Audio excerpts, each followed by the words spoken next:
Hi, everyone, and welcome to Studio Jake. I, of course, am your host, Jacob Airy. Thank you so much for joining me today on my vidcast, where I talk about all things pop culture, from film to television to celebrity news to anime and so much more.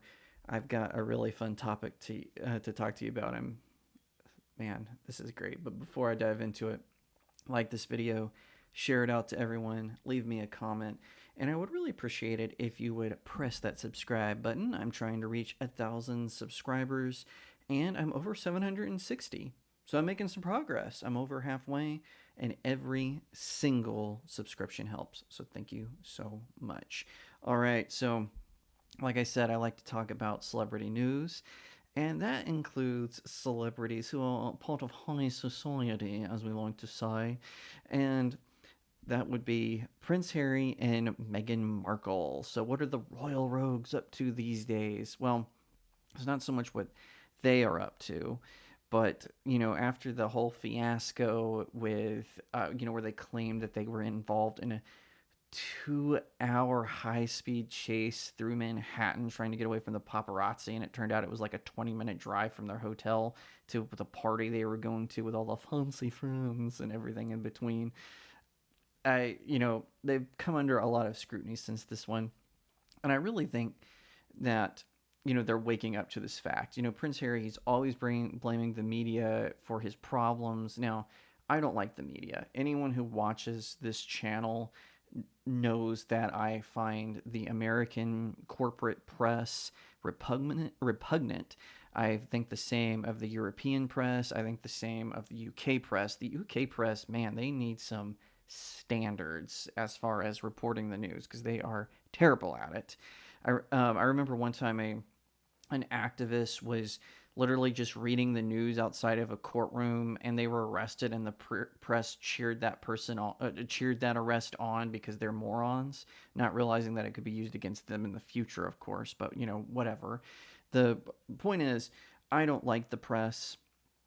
And I do believe that the press had something to do with the death of Princess Diana. I'm not saying the people involved did it on purpose, but some of those folks definitely caused that accident. And yes, I know the driver, he was allegedly high or drunk or whatever the media notice claims. The French authorities made that claim, but I don't know why anyone would believe the French government. It's one of the most corrupt governments in the world. But that being aside, they still caused the accident. They know Princess Diana just wanted some privacy, kind of like Harry and Meghan. The problem is she actively made ways to be private. She tried to get away from the press, unlike Harry and Meghan, who consistently thrust themselves into headlines. Diana tried to avoid them, and the press just couldn't leave her alone. And so, it resulted in a terrible accident that cost her life and the life of her boyfriend at the time. All that aside, Harry consistently blames the press for everything. And at some point, you just realize he just doesn't want to take responsibility for his own life. He blames them for how Meghan Markle was perceived by the British people. He blames them for his drug addiction, for his alcohol addiction, and everything in between. He won't take responsibility for his life. But why should he? People have been taking responsibility for him in his place as a member of the British royal family, since he was a kid. He's a spoiled, wealthy, rich brat. And he married a spoiled brat, a D-list actress who's a social climber, started off as a game show host girl, and then now, and then had a couple of small roles and got I guess a consistent role in Suits or whatever. But and then she clawed her way to the top, and now there's nowhere to go but down for either of them. And one of the things that has been people have been raising questions about is how they were able to get into the country, because Prince Harry has confessed to doing drugs, to being an alcoholic, and the immigration office tends to look down on that, especially in the United States, right? Well, one organization is trying to get to the bottom of this. So the Heritage Foundation, which is a conservative think tank, they are suing the Department of Homeland Security, which I didn't know they were in charge of immigration. That's very interesting. shouldn't that be the State Department? Anyway, um, they are suing the Department of Homeland Security uh, to unseal Prince Harry's records. Now, normally, if this was just Joe Schmo, just a regular British working class gentleman or lady who's coming over, I would be against that. That's none of their business. Prince Harry is a member of a family that rules a country, right? He is a foreign dignitary. He is a former member of that country's military. And also, in that case, he is very high profile. And I think me as an American, I should be allowed to know the process in which was decided for him to come in. And yeah, I don't care that he's married to an American. Meghan Markle, she's a celebrity. She doesn't get special privilege because of that nonsense. So the Heritage Foundation is suing for this, and this is according to the Washington Times. The past drug use that Prince Harry detailed in his explosive memoir, sorry, I was trying not to laugh, should spark the release of his immigration paperwork. A conservative American think tank argued in a Washington court Tuesday as they appealed to a judge for a quicker response, a records request the U.S. government has so far deemed private. The hearing played out, coincidentally, as the Duke of Sussex himself testified in London about another lawsuit he filed against the British newspapers. In Washington, U.S. District Judge Carl Nichols told the Heritage Foundation and the Department of Homeland Security to work on the speed of the response, and he would rule if they could not reach an agreement on their own. Harry moved to Southern California with his wife Meghan Markle and their young family in 2020 after they left royal life and embarked on new projects, including the release of his memoir Spare in January. So, and then it goes on to talk about how, the book describes his, his drug use and whatnot. But then the article says this: the U.S. routinely asks about drug use on its visa applications and has been linked to travel headaches for celebrities, including Nigel Lawson, singer Amy Winehouse, and model Kate Moss.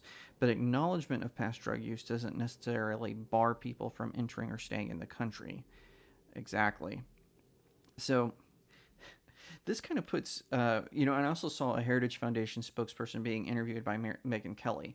And, she said, so what? What difference does it make either way? I greatly admire Megyn Kelly and her, pointed way she asks questions.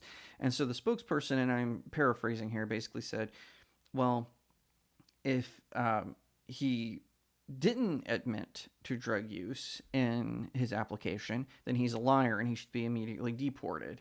Yes, I totally agree with that. He should not get special privilege just because, his serial adulterer father and his pedophile brother have titles like king and prince, and also with that, yeah, if he lied about it, he should be deported immediately, and he could take Meghan with her. And no take backsies, by the way, England. Now, as for if he was truthful, then the question remains: did the DHS investigate appropriately, or was he given special treatment because he's a royal, because he's a foreign dignitary, and he's married to a D-list American celebrity? Whatever the case may be, it doesn't look good for Harry and Meghan. Now, there have been rumors, again, because of that whole Manhattan fiasco. I guess they all thought that the American people would have sympathy for him. We clearly did not. Neither did, the very wise British people. So there's been rumors that they're kind of waking up to the fact that, okay, we're not popular. We need to go somewhere else. So it's possible that this could force them to make a move. I don't see them going back to the UK. I heard one expert say they might go to Canada because Prince Harry is really good friends with Canada's, dictator Prime Minister Justin Trudeau. Yes, I said it. I'm not taking it back. So wherever they go, I just hope it's away from us. I am so sick of these two, parading around the United States, playing the victim, saying they want privacy, but then going on Oprah, hosting a podcast, posting, videos, trying to start movie careers, having a documentary made about them where they used archival footage, to try to frame everything the way they wanted.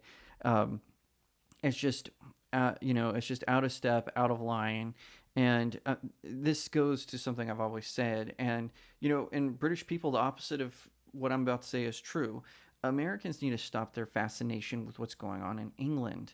We need to step back. We have our own problems that we need to focus on, and we have our own issues that we need to deal with. And like I said, England, that's true too. You're tired of us? More power to you. I applaud that. I believe that citizens of their own country should look to their own country. That's not saying you can't, be charitable. That's not saying that you can't help out here and there.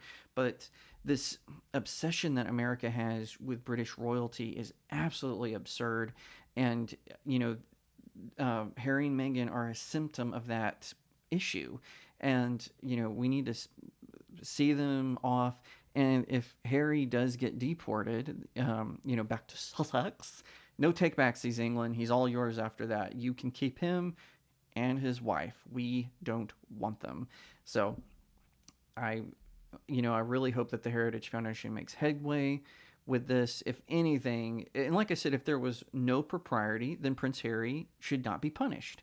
If everything was above board, he should not be punished for that reason. That being said, it is kind of interesting that the DHS is playing very quiet about this. Of course, the Biden administration oversees that. I find that a little suspicious. Thank you so much for watching this video. I hope that you'll give it a thumbs up, that you'll leave me a comment and tell me what you think, that you'll share it out with your friends, and of course, consider subscribing to StudioJake. I cover all kinds of nerd and pop culture topics, including film, television, anime, comic books, and so much more. I hope that you'll also head over to my main website, StudioJakeMedia.com, where I have even more news, views, and commentary. Also, if you'd like to support the channel, head over to my locals page. That's studiojakemedia.locals.com. It's the best way to support me. I'm trying to build a little community there. I have exclusive reviews and articles, so definitely head over there and check it out. And I'll see you next time right here on Studio Jake.